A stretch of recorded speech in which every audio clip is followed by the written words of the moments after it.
비트코인화가 되게 늦지 않았습니까? 트럼프가 진심이냐. 이더리움의 가격이 비트코인의 가격을 추월할 거다. 리플의 약진이 정말 놀랐습니다. 예. 그냥 이 가문이 돈을 벌기 위해서. 비트코인을 뚫고 있겠습니까? 인터넷 뱅킹을 뚫지.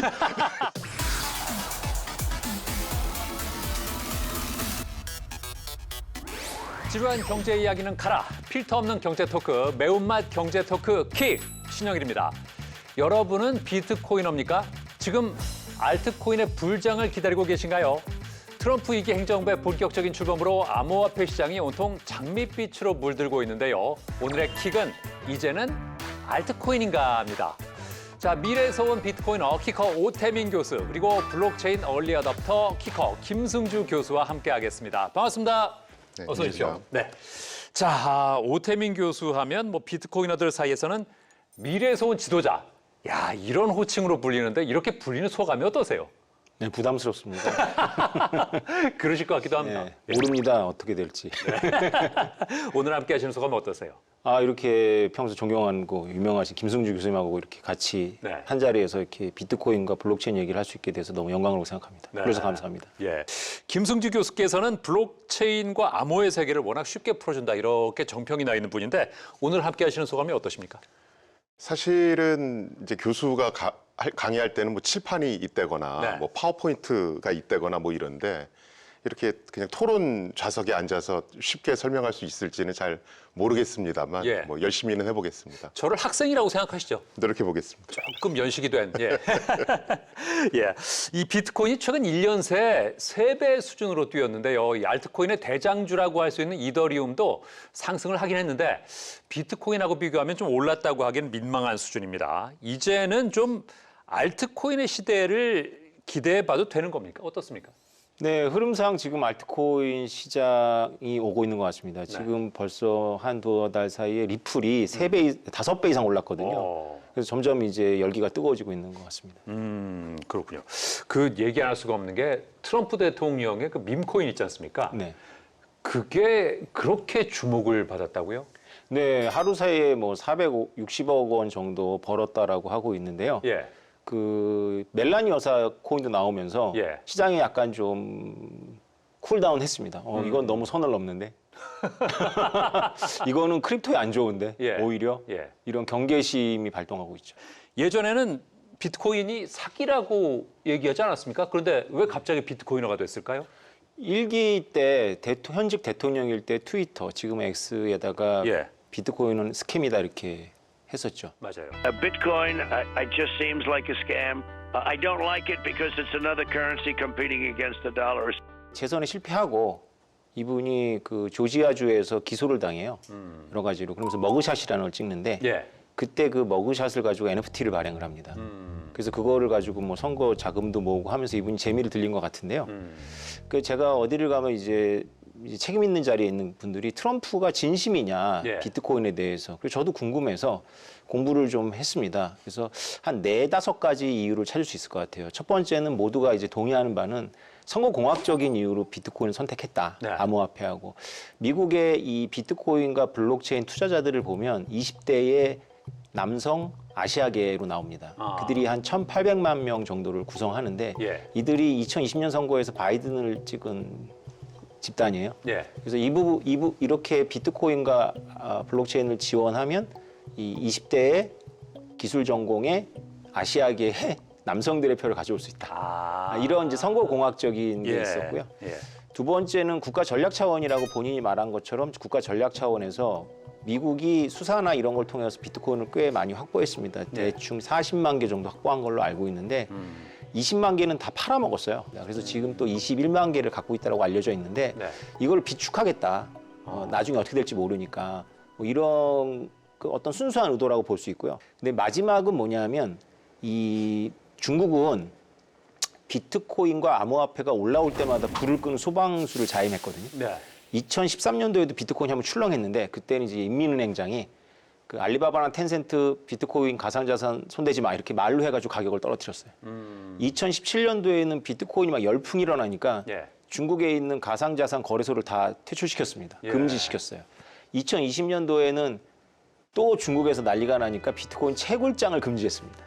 근데 2025년도잖아요. 예. 올해가. 그래서 지금 이제 중국이 어떻게 불을 끌 건지가 또 한 번의 관심 사안인데 그 왜 중국이 이렇게 하냐면 중국은 자본 유출에 되게 민감합니다. 네. 그러니까 자본을 통제해요. 근데 비트코인 국경이 없거든요. 그래서 만약에 비트코인이나 달러 스테이블 코인을 미국이 활성화시키면 중국에서 더 많은 자본 유출될 수 있을 거라고 보고 있기 때문에 아하. 전략적 무기화로 삼고 있는 것 같습니다. 근데 이제 최근에 그 취임을 앞두고 트럼프 코인, 멜라니 코인이 만들어진 거 보니까 네. 이 네 가지 다 아니고 그냥 이 가문이 돈을 벌기 위해서 예. 하는 걸 수도 있겠다. 예. 이런 생각도 약간 하고 있습니다. 아. 자, 그리고 또 요즘에 많은 분들이 관심을 갖고 있는 게 양자 컴퓨팅인데요. 이 양자 컴퓨팅이 언젠가는 비트코인과 암호화폐의 가치를 영원으로 만들 거다. 뭐 이런 가설마저 등장을 하고 있습니다. 자, 이게 과연 가능한 얘기입니까? 이거는 이제 암호학 전문가이신 이제 교수님께서 예. 답해 주시면 될 것 같아요. 두 분께 다 한번 여쭤보고 싶은데. 아, 저요? 어떻게 보세요? 예. 저는 딱 한마디만 얘기합니다. 네. 그 비트코인에 제가 11년 전에 들어와서 2014년도에 연구를 했거든요. 네. 그때 이미 2012년도에 양자 컴퓨터 채굴이 완료되면 어떻게 되는지 뭐 이런 거 다 답이 되어 있습니다. 네. 그 제가 느낀 건 뭐냐 머리 좋은 사람들 여기 다 모여 있다 이런 생각을 제가 했거든요. 네. 머리들이 좋으세요 암호학 전공자들이. 예. 이분들이 다 억만장자예요. 그러니까 머리도 좋죠 억만장자잖아요. 이분들이 이럴 거는 아니라는 거죠. 양자 컴퓨터? 그거 우리 고민 안 해봤는데 지금이라도 던져야 되나? 미안해, 내가 여태까지 양자 컴퓨터 고민 안 했네. 이러진 않는다는 거죠. 예. 고민 다 끝나 있습니다. 아. 2012년도에. 어허. 사토시 나카모토는 2010년도에 이미 대답을 했습니다. 이거 업그레이드하면 돼. 이렇게요. 아. 말씀 한번 들어보시죠, 우리. 예, 예. 어떻게 생각하세요? 일단 결론부터 말씀드리면 걱정 안 하셔도 되고요. 아, 걱정 안 해도 됩니까? 예. 왜냐면 이 질문 하도 많이 받아갖고 결론부터 그냥 말씀드리는 게 좋을 것 같고요. 예, 예, 왜 그러냐면 네. 이제 양자 컴퓨터가 이렇게 이슈가 되는 것이 구글이란 곳에서 네. 윌로우라고 하는 양자 컴퓨터 칩을 만들었기 때문에 그렇습니다. 네. 이 양자 컴퓨터 칩은 105 큐비트짜리 양자 컴퓨터입니다. 이 큐비트는 그냥 우리가 얘기하는 비트라고 생각하시면 됩니다. 예. 양자 컴퓨터도 예. 이 큐빗의 수가 크면 클수록 성능이 좋습니다. 예. 지금 나와 있는 현존하는 가장 성능 좋은 양자 컴퓨터는 조금 전에 말씀드린 105 큐비트짜리 구글이 만든 양자 컴퓨터입니다. 자, 그런데 지금 인터넷 뱅킹 시스템이라든가 아니면 비트코인에 쓰이는 여러 가지 암호 체계를 무력화시키려면 예. 수백만 큐빗짜리 양자 컴퓨터가 필요합니다. 그러니까 지금 105 큐빗짜리를 확장시켜서 수백만 큐빗짜리로 확장시켜야 된다는 얘기입니다. 예. 그래서 이게 현실화되려면 최소 10년 이상 걸린다. 아. 이걸 다른 사람도 아닌 구글이 얘기한 겁니다. 또 이런 양자 컴퓨터의 등장은 보안하는 사람들이 이미 오래전부터 예측을 하고 있었습니다. 예. 그래서 2010년대 중반부터 양자 내성 암호라고 있습니다. 양자 내성, 내성을 지닌 암호. 네네네. 네. 2010년대 중반부터 이미 양자 내성 암호 표준화 작업에 착수해서 지금 마무리 단계에 이미 진입했고요. 예. 그래서 어떤 분야부터 시작해서 우리가 양자 내성 암호로 전환해 나갈 것이냐 이런 계획을 이미 수립해 놓고 있습니다. 이건 우리 정부도 마찬가지입니다. SNS에 이게 하나 나와서 제가 되게 웃었던 글이 하나 있는데요. 네. 어떤 분이 글을 올려주셨더라고요. 예. 그렇게 위력적인 양자 컴퓨터가 개발되면 네. 그걸 가지고 비트코인을 뚫고 있겠습니까? 인터넷 뱅킹을 뚫지. 그래서 걱정 안 하셔도 됩니다. 아, 그렇군요. 참 이 코인에 대해서 관심이 별로 없다가도 몇 배 올랐다더라 그런 얘기 들으면 내가 그때 코인 사둘 걸. 자, 뭐 지금이라도 어떻게 비트코인을 사야 되는 건지 또 너무 오르다 보니까 겁이 난다는 분도 있거든요. 그 지금 비트코인화가 되게 늦지 않았습니까? 늦었죠. 단호하시네요. 예. 2012년도가 비트코인은 반감기에 영향을 많이 받습니다. 예. 그러니까 비트코인의 가격에 영향을 미치는 팩터들을 쭉 정리해 보면 상관관계가 가장 높은 게 비트코인 내부적인 반감기 효과입니다. 예. 그러니까 비트코인 반감기가 지금까지 3차가 있었고 지금 4차째인데 1차 때는 100배 가격이 올랐어요. 기준점을 어디다 잡느냐에 좀 다른데 일단 대충 100배. 그리고 2차 때는 30배 올랐습니다. 그 3차 때는 7배, 8배 보고 있거든요. 예. 근데 이번에 그러니까 4차가 되는데 이 질량이 커지면서 예. 이 반감기 효과도 줄어들고 있거든요. 그래서 대충 전문가들이 계산한 2.5배를 보고 있습니다. 그래서 지금 우리가 6만 달러에서 반감기를 맞이했거든요. 예. 그래서 지금 거의 다 왔습니다. 15만 달러가 가면 이 패턴상 지금 고점입니다. 근데 이 원래 트럼프 효과가 없으면 15만 달러 고점에서 9월에 붕괴되는 시나리오가 패턴상 맞는데요. 네. 그렇게 예견하는 전문가들도 꽤 있습니다. 근데 트럼프 효과가 있어서 25만 달러는 봐야 되지 않냐라는 게 이제 여러 기관에서 나오고 있어서요. 여러분들께서는 아마 10만 달러 지금 넘었잖아요. 예. 15만 달러에서 25만 달러 사이에서 이번에 고점이 형성되지 않을까 이렇게 보시는 게 합리적이지 않을까 생각을 하고 있습니다. 네. 이 트럼프라는 강력한 변수가 어떤 영향을 줄지 그 2009년에 비트코인이 등장한 이후에 가치 변화의 변곡점에는 어떤 사건들이 있었습니까? 우리나라 같은 경우에는 일단 2014년에 코빗이라고 그래서 예. 한국 최초의 이제 암호화폐 거래소가 만들어졌고요. 이게 예. 이제 그 당시에 꽤 이슈였죠. 그 다음에 이제 2017년에 ICO라는 게 붐을 일으킵니다. 이제 ICO는 이니셜 코인 오퍼링의 줄임말이고요. 예. 이 ICO 열풍이 2017년에 이제 불어닥치면서 이제 가격대가 이제 한번 또 출렁했었고요. 예. 그 다음에 이제 2018년에는 이제 한국 정부가 이 비트코인 뭐 이런 어떤 가상 자산들이 뭐 북이 미사일 개발하는 데 도움을 주고 있다. 뭐 범죄 집단에 악용되고 있다. 네. 뭐 이런 걸 얘기하면서 이제 실명제를 도입합니다. 그리고 실명 확인 서비스 운영과 관련해서는 가상통화 거래 실명제 1월 중 시행에 차질이 없도록 지도할 것입니다. 그러면서 이제 규제하려고 드니까 조금 가격이 떨어지기 시작을 하고요. 예. 그러다가 이제 2020년에 들어오면서 코로나 사태가 터지죠. 그렇죠. 그러면서 이제 비트코인 가격이 조금 더 상승하는 그런 흐름을 또 보입니다. 그러다가 이제 2022년에 들어오면서 테라루나 사태가 네. 벌어집니다. 예. 그러면서 이제 또 가격이 뚝 한번 떨어지고요. 그렇죠. 그리고 이제 최근에 들어오면서 뭐 ETF도 승인이 되고 그다음에 이제 트럼프 당선자가 워낙 이제 가상자산, 친가상자산 정책을 펴겠다 이렇게 얘기하면서 네. 조금 또 이제 가격이 상승하는 그런 기조를 보이고 있는 것 같습니다. 그렇습니다. 자, 앞으로는 또 어떤 사건이 벌어질까요? 예. 자, 또 이 교환 가치나 생태계 측면에서는 그 이더리움의 가치를 그 높게 평가하는 그런 전문가들이 많은데 작년 초에 ETF 상장이 허용되고 이더리움 대세론이 등장하기도 했는데 이더리움이 그 생각만큼 그렇게 탄력을 받지는 못하는 것 같습니다. 사실은 저같이 이제 기술하는 사람들은 네. 이더리움의 가격이 비트코인의 가격을 추월할 거다. 이렇게 사실은 예측을 했었습니다. 예. 그런데 아직 그렇지 못하고 있는 게 현실이고요. 사실 한 세 가지 정도로 그 이유를 좀 보고 있는데 예. 첫 번째는 역시 이제 브랜드 선점 효과. 브랜드 선점. 예, 비트코인이라고 하는 게 세계 최초의 탈중앙화된 암호화폐라는 명성을 갖고 있다 보니까 예. 이 브랜드 선점 효과라는 걸 이제 2세대 암호화폐라고 불리는 이더리움이 넘어서기가 생각보다 쉽지 않다. 예. 이게 일단 첫 번째 이유 같고요. 그다음에 이제 두 번째가 많은 분들이 얘기하는 희소성 같습니다. 예를 들어 비트코인 같은 경우에는 2,100만 개로 총 발행량이 정해져 있습니다. 그런데 이더리움 같은 코인들은 발행량을 매년 얼마씩 늘려갑니다. 그러다 보니까 이제 그 희소성 측면에서 봤을 때 예. 이제 한정된 발행량을 갖고 있는 비트코인이 이더리움보다는 조금 가치가 높다 이렇게 생각하는 것 같고요.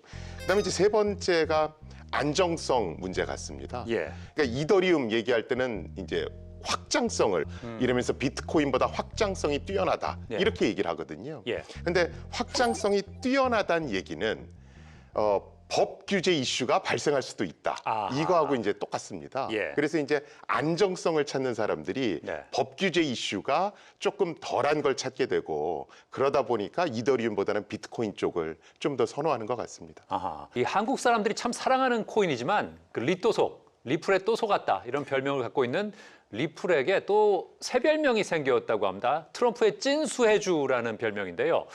알트코인의 불장이 온다면 그 왕좌는 결국 리플의 몫이 될까요? 리플의 약진이 정말 놀랐습니다. 예. 7년 만에 정고점을 돌파했습니다. 7년 동안 제자리를 지킨 분들은 다 지금 돈을 벌기 시작했고요. 네. 오랫동안 기다린 셈인데 예. 리플은 그 정치적인 이슈가 있습니다. 그러니까 트럼프가 암호화폐를 단지 지지하는 게 아니라 미국산 암호화폐에 대해서 여러 번 워딩을 해요. 네. 그 리플이 전형적인 미국산이고요. 그래서 리플 추종자들은 리플 홀더들은 리플의 시대가 왔다. 그럼 마침 또 트럼프가 당선되고 나서 몇 주 안에 리플의 달러 스테이블 코인 프로젝트가 승인을 또 받습니다. 네. 리플이 크고 있는 데에는 이런 내용이 있어요. 이게 역설적인데요. 리플은 탈중앙화가 아니기 때문에 크고 있는 겁니다. 아. 그러니까 예를 들어서 이런 거죠. 미국이 이제 이 달러 패권과 암호화폐를 같이 갖고 가려면 그 완전히 비트코인이나 혹은 이더리움처럼 미국 정부가 손댈 수 없는 거면 곤란한 거예요. 예. 예. 왜냐하면 규제도 해야 되고 하기 때문에. 근데 만약에 리플을 미국이 막 밀어줘서 키우면 리플은 이제 규제를 할 수가 있죠. 리플 보고 이제 저기 계좌 동결해 그럼 동결이 되는 거죠. 그래서 리플은 오히려 그렇기 때문에 이게 지금 미국의 시대하고 같이 갈 수 있다. 그래서 미국의 트럼프 정부도 비트코인이나 이더리움을 쭉 관찰해 봤는데 이게 미국은 지금도 그 전쟁 대신에 선택하는 가장 첫 번째 수단이 생션이에요. 네. 그 달러를 쓰고 있기 때문에 생션이 가능한 거거든요. 네. 근데 만약에 비트코인이나 이더리움 같은 걸 너무 많이 쓰게 되면 그런 수단이 없어지는 거죠. 그런 것들에 대해서 생각을 한 번 더 생각해 보면 이게 외피로는 암호화폐 같은데 실제로는 미국 정부가 어떤 규제도 할 수 있고 생션도 할 수 있는 걸 밀어주겠구나. 예. 라는 맥락 속에서 지금 리플이 무럭무럭 자라고 있습니다. 아하. 놀라운 이야기죠. 예. 이 무역 거래에서 그 달러 연동 스테이블 코인이 결제 수단으로 주목을 받고 있는데 이 대표적으로 테더 같은 코인은 얼마나 신뢰성이 있는 거고 또 확장성은 얼마나 된다고 보세요? 테더 중요합니다. 테더가 지금 달러 스테이블 코인의 1위인자인데요. 네. 테더를 까보면 이게 스테이블 코인이라는 게 기본적으로 달러를 갖고 오면 코인을 내준 다음에 코인을 갖고 오면 다시 달러로 내줘야 되는 겁니다. 은행하고 똑같거든요. 네. 그러면 은행은 예금 자산을 전부 보유하고 있지 않죠. 왜냐하면 한꺼번에 청구를 안 하니까. 그렇죠. 그래서 은행 면허라는 게 이제 단기 예금을 받아서 주택담보대출도 해주고 이렇게 하는 거거든요. 돌려서 이렇게 예. 예대 마진을 먹을 수 있는 건데 예. 그건 은행 면허업이 있는 데만 하는 거고 테더 같은 데는 은행이 아니기 때문에 그걸 하면 안 돼요. 1대1로 보관을 해야 되는데 테더는 1대1로 보관을 안 하고 있습니다. 그게 계속 지적을 받아서 미국 뉴욕의 남부지검이 2번인가 기소를 하고 한 번은 이제 벌금으로 이제 합의를 보고 했었는데요. 예. 미국의 뉴욕 남부지검은 우리나라 서울 남부지검하고 비슷한 역할을 합니다. 금융권을 관할하거든요. 근데 이번에 트럼프 2.0의 남부지검장으로 누가 됐냐면 트럼프 1기 때 SEC 의장이던 제이 클레이튼 됐어요. 그 제이 클레이튼을 누가 추천했냐면 지금 트럼프 정부의 상무장관인 하워드 러트닉이 추천을 했는데 하워드 러트닉은 트럼프 2기 인수 공동위원장이었어요. 이분은 필저럴드라는 펀드 매니저의 회장인데 그 필저럴드가 테더의 5% 지분을 갖고 있습니다. 이거 완전히 이상충인데요. 네. 그러니까 그 뉴욕 남부지검이 관할하는 테더의 지분을 가진 사람이 뉴욕 남부지검장을 추천을 한 거죠. 네, 그래서 여기서 알 수 있는 건 뭐냐면 미국 트럼프 정부 들어서 달러 스테이블 코인의 길이 활짝 열렸다. 예. 이렇게 문제가 좀 있는 달러 스테이블 코인인 테더도 이 정도인데 네. 골드만삭스가 투자한 서클이라는 회사가 만든 USDC는 지금 막 잘 나가고 있거든요. 테더의 지분을 지금 잠식하고 있습니다. 그리고 제가 아는 정보에 의하면은 또 많은 데가 이 달러 스테이블 코인을 준비하고 있습니다. 그냥 미국이 이 길을 열었거든요. 예. 그러면 달러 스테이블 코인을 발행을 하면 이 페이먼트 시장이 이제 장악을 할 수 있는 건데 예. 주목하셔야 되는 게 이렇게 우리들처럼 비트코인이나 암호화폐나 블록체인을 관심 있고 연구하는 사람들이 보유하는 것이 아니고 이런 거를 전혀 모르는 사람들이 달러 대용으로 사고 있습니다. 받고 있고. 그래서 한국경제신문에 11월에 나온 바에 의하면 네. 우리나라 무역 담당 그 공무원이 한 말인데 익명에 우리나라 무역 결제의 10%가 달러 스테이블 코인이랍니다. 저는 이걸 믿을 수가 없는데 아무튼 한국경제신문에 나왔습니다. 예. 한국경제신문에 나왔으니까 사실일 거예요. 네. 제가 또 난리 들은 바에 의하면 동대문 상인들도 달러 스테이블 코인을 받고 있습니다. 그래서 이런 시대를 지금 우리나라 정부나 공무원들이나 기업들이 준비가 되었느냐 심각하게 물어봐야 됩니다. 이거 어마어마한 겁니다. 예. 사실 지금 오 교수님이 되게 중요한 얘기를 해주셨고요. 네. 사실은 예전에는 이 스테이블 코인에 대해서 미국 정부는 그렇게 우호적이지는 않았거든요. 왜 그러냐면 가상자산 시장과 실물 시장이 어느 정도 분리돼 있어야 예. 가상자산에 충격이 와도 실물 시장은 안전하게 유지가 될 수 있거든요. 근데 스테이블 코인은 달러하고 가상자산이 또는 다른 유로화하고 가상자산이 연동되는 거기 때문에 가상자산 시장에서 큰 문제가 생기면 네. 그게 실물 시장에 영향을 미칩니다.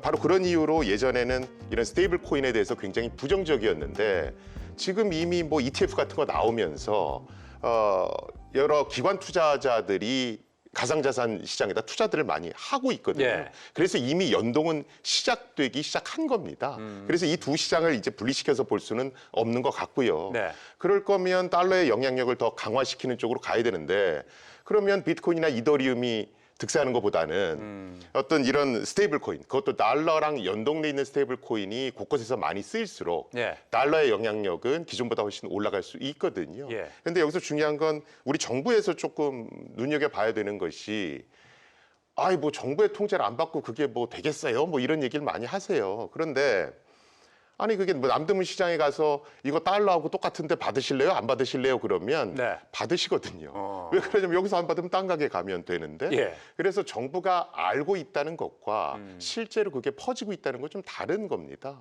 그래서 우리 정부도 조금은 현실을 좀 명확하게 이해하려고 노력할 필요는 있어 보입니다. 자, 그리고 저 오태민 교수께서는 알트코인을 직접 창안하신 적이 있잖아요. 만약에 교수님께서 알트코인 생태계를 만들어 가신다면 어떤 아이디어에서 출발하실래요? 네, 저는 그 비트코인을 한번 재현해 보고 싶어서 제가 팔지도 않고 갖지도 않는다는 걸 선언하고 산에 올라오는 분들한테 비트코인 같은 걸 나눠줬어요. 모빅이라고 하는데 네. 그게 지금 안정적인 가격대를 형성했습니다. 그래서 비트코인이 사람들이 저렇게 유틸리티가 없는 게 어떻게 가격을 가졌어? 채굴이라는 비용을 써서 경제학자들이 멀리하는 메모론가 현상이거든요. 네. 원가를 들였기 때문에 가치를 갖는 거죠. 근데 제가 생각이 짧았던 건 만들어놨는데 중요한 건 이제부터입니다. 이게 어떻게 그럼 뻗어나가냐?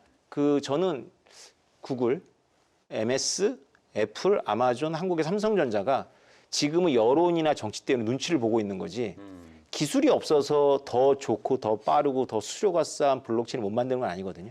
물론 이제 기업이 주창했을 때 다른 기업이 그 생태계로 들어오느냐라는 이제 문제는 있어요. 근데 이렇게 저처럼 설명하는 것 대신에 네. 블랙록의 레리 핑커 회장은 RWA라는 개념을 갖고 나왔죠. 리얼 월드 어셋. 그러니까 리얼 월드 어셋이라는 게 뭐냐면 이제 블록체인이 고양이 그림 그리고 지루한 원숭이 얼굴 그리고 이런 시대는 끝나야 된다. 네. 우리가 스타벅스의 예치금 순위로다가 은행으로 보면 미국의 20위권 은행에 들어갑니다. 그러니까 스타벅스를 단지 먹으려고 예치금을 넣어놓은 게 웬만한 은행만큼 되거든요. 글로벌로 보면. 근데 이거를 스타벅스는 지금 놀리고 있어요. 이걸 운용하면 은행이 되는 겁니다. 이것과 스타벅스의 예치금은 중앙 서버에 들어가 있지만 이거를 블록체인으로 끄집어내서 이더리움이나 솔라나라는 것과 만나면 이게 가히 폭발적이거든요. 우리나라 대한항공이나 아시아나도 마일리지를 지금 부채로 갖고 있을 게 아니라 이걸 NFT로 만들면 부채가 떨어지고 오히려 화폐를 유통시킬 수 있는 입장이 되는 거거든요. 이게 지금 완전히 시장이 열렸습니다. 이야, 그렇군요. 이게 또 발상의 전환이 가능합니다. 이 투자자들 입장에서 참 궁금한 게 암호화폐를 투자할 때 이 포트폴리오 짤 때 비트코인하고 알트코인 비중을 몇 대 몇 정도로 하는 게 좋을까? 또 미래 전략 자산으로 이 반드시 좀 담아야 할 알트코인은 뭘까? 그리고 요즘 비트코인 예전 같지 않다던데 과연 비트코인의 투자 가치는 얼마나 떨어진 걸까? 뭐 이런 겁니다. 어떻게 보세요? 이게 2025년도 2월이라는 공간 안에서 이 답을 하기가 너무 어려운데요. 네. 이게 이제 앞으로 6개월, 7개월 요동을 칠 거기 때문에 평상시에는 저는 가지고 있는 자산 중에 가상화폐를 담을 거면 50%는 비트코인, 네. 25%는 이더리움, 네. 나머지 25% 가지고 이제 100배, 1000배 오를 거라고 소문나는 것들을 잡아라. 50대 25대 25. 네, 그렇게 조언을 했었어요. 예. 저는 이더리움에 대해서 되게 부정적이다가 이더리움이 생태계가 굉장히 튼튼해요. 그러니까 제가 11년 전에 발견했을 때 비트코인에 머리 좋았던 사람들이 들어와 있었던 분위기를 2010년대 후반부에 제가 이더리움에서 느꼈거든요. 이게 이 가격이 아닌데 그랬던 가격이 20만 원대입니다. 네. 빠르게 올랐어요. 이더리움, 비트코인이 훨씬 더. 근데 빠르게 오르고 지금 정체 상태거든요. 예. 그래서 이제 교수님 얘기를 들어보니까 이걸 계속 믿고 갖고 있으면 될 것 같고요. 문제는 이제 나머지 25%를 예. 트럼프 코인을 사야 되는지 멜라니 코인을 사야 되는지 이런 고민들이 되잖아요. 예. 그래서 이게 분명히 여러분들 귀에 누가 짧게 투자해서 비트코인처럼 장기 투자가 아니라 되게 짧게 투자해서 한 달에 100배 혹은 뭐 6개월 만에 1000배 되는 코인이 반드시 나올 거예요. 근데 제가 드리고 싶은 말씀은 지금 시장이 워낙에 특별한 시장이니까 4년마다 오는 장터거든요. 네. 이 장터는 지금은 되게 우리가 취해 있는데 이게 굉장히 비극적인 사건하고 바로 인접해 있어요. 그러니까 4년마다 비트코인과 알트코인 시장은 굉장히 폭력적인 그 충격이 옵니다. 예. 어느 날 이렇게 다들 파티를 하고 있는데 다 떠나고 나만 남은 거예요. 다 쓰러져 있고. 예. 그러니까 이게 지금은 그래서 100배, 1000배가 올랐다라는 그런 소문을 듣는 코인은 무조건 피해야 된다, 올해는. 그런 거는 미리 했어야 된다. 예. 그러니까 자신이 없으면 비트하고 알트만 해라. 아하. 솔라나도 좋은 것 같아요, 제가 보기에. 그렇군요. 그러니까 솔라나에 대해서 물어봐 주세요. 솔라나 어떻게 알겠습니다. 솔라나 여쭤보고요. 그러니까 일단 저 비트코인 투자 가치가 예전만큼은 아니더라도 반은 비트코인에 투자를 해라. 더 높아야 될 것 같아요, 지금은. 아하. 왜냐하면 그래도 그 겨울을 견디는 게 네. 비트코인하고 이더리움은 견디거든요. 그러니까 이게 다른 콜라들 많잖아요. 네. 근데 제가 한때 콜라 중독이었는데 왜 그러면 너는 코카콜라 클래식을 먹냐 하면 한번 땄다가 이틀 있다 냉장고에서 꺼냈을 때 콜라 맛을 유지하는 건 코카콜라밖에 없거든요. 그러니까 저희 주관인데 나머지 콜라는 전부 이상해요, 맛이. 예, 예. 그 비트코인하고 이더리움은 그 코카콜라예요. 야, 코인을 콜라에 비유하시는 건 제가 처음 들어봤는데 알겠습니다. 일단 뭐 이해는 확 되네요. 예. 자, 이상적인 포트폴리오 어떻게 가져갈까요? 저는 뭐 몇 대 몇 대 몇을 해야 된다 이런 걸 갖고 있지는 않고요. 예. 그러니까 저는 원래 이제 비트코인과 이더리움은 예. 워낙 생태계가 공고하니까 갖고 계셔야 되는 것이고 네. 요새 이제 미국의 기조가 좀 변하면서 스테이블 코인 좀 뭐 달러와 연동된 스테이블 코인은 포트폴리오에 넣으시는 게 좋을 것 같고요. 그래서 비트코인, 이더리움 그리고 달러와 연동된 스테이블 코인 예. 요거 정도는 가지고 계시는 게 좋지 않은가. 아, 솔라나는 어떻게 됩니까? 솔라나가 참 이게 아주 묘한 코인입니다. 예. 뭐냐면 이더리움의 대항마로 뜨기 시작한 코인이고요. 예. 솔라나를 만든 사람들은 어떤 이력이 있냐면 통신 기술 최적화에는 아주 이력이 난 사람들입니다. 예. 그래서 솔라나의 최대 강점이 빠른 처리 속도입니다. 그리고 이더리움보다는 수수료가 굉장히 싸고요. 그런데 이제 문제는 뭐냐면 솔라나가 처리 속도는 빠른데 예. 보안상의 약점을 노출하는 경우들이 종종 있어요. 그래서 신문에 뭐 솔라나가 어디가 해킹돼서 뭐가 됐다 뭐 이런 것들이 좀 있거든요. 네. 그래서 이런 보안상의 이슈만 어느 정도 해결이 되면 이더리움을 견제할 수 있는 충분한 대항마는 될 수 있다. 이렇게 저는 보고 있습니다. 알겠습니다. 자, 이제는 알트인가를 주제로 두 분의 키커와 함께 얘기 나눠봤는데요. 마지막으로 두 분의 승부킥을 들어보겠습니다. 먼저 오 교수님. 저는 백문이 불여일견으로 하겠습니다. 백문이 불여일견. 네, 여태까지 우리 비트코인을 포함해서 가상자산 시장이 보여준 거라고는 네. 빠르게 돈을 벌 수 있는 것과 빠르게 망하는 것만 보여준 것 같아요. 네네. 2025년도는 이제 미국에서 파란불도 들어왔으니까 네. 뭔가 블록체인 기술이라는 게 뭔가 부가가치하고 연결되는 네. 그것이 달러 스테이블 코인으로 시작을 할 것 같은데 네. 그거 말고 또 부동산이라든가 주식이라든가 뭔가 연결돼서 이게 블록체인이 이런 용도로 쓰는구나 라는 걸 보여줘야지만 이게 다른 불장 때처럼 또 80%가 폭락해서 또 긴 겨울을 견뎌야 되는 일이 없을 것 같습니다. 아하, 백문이 불여일견이다.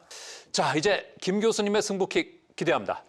저는 오 교수님 말씀 듣고 되게 신기하다라고 생각을 했는데 똑같은 저 말씀. 똑같은 거 제가 써왔거든요. 그런데 저는 해석은 조금 다릅니다. 백문이 불여일견의 해석이 어떻게 달라질까요? 그러니까 예. 뭐 이게 어차피 뭐 100번 듣는 것보다 이제 한 번 보는 게 낫다. 예. 뭐 이런 거죠. 예. 그러니까 제가 강의할 때마다 이 얘기를 굉장히 많이 합니다. 네네. 왜 그러냐면 우리가 보통 이거 필요 없어 이렇게 얘기하는 건 네. 낯설거나 잘 모르기 때문에 그런 말을 하는 경우가 굉장히 많습니다. 아, 그래서 일단은 전자지갑이라는 것부터 한번 만드십시오. 전자지갑. 예, 거기에 뭐 코인을 안 채워 넣으셔도 되니까 일단 만드십시오. 예. 그다음에 어쩌다 돈이 생기든가 예. 아니면 누가 선물로 준다고 하실 때 코인을 한번 받아보십시오. 예. 이렇게 조금씩 써보셔야 예.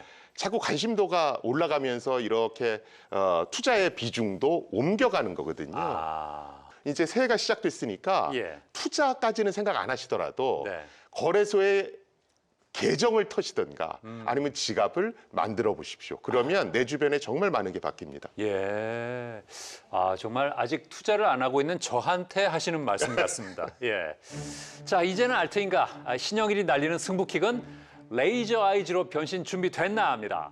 이 암호화폐 강세장이 되면 이 두 눈에서 강렬한 레드 레이저가 나오는 이 레이저 아이즈 프로필이 등장하는데요. 과연 올해 암호화폐는 우리의 환호를 얼마나 끌어낼 수 있을까요? 그리고 시간이 지난 다음에 과연 우리가 한 올해의 선택 어떻게 평가할 수 있을까요? 자, 지루한 경제 이야기는 가라. 필터 없는 경제 토크, 매운맛 경제 토크 킥. 고맙습니다.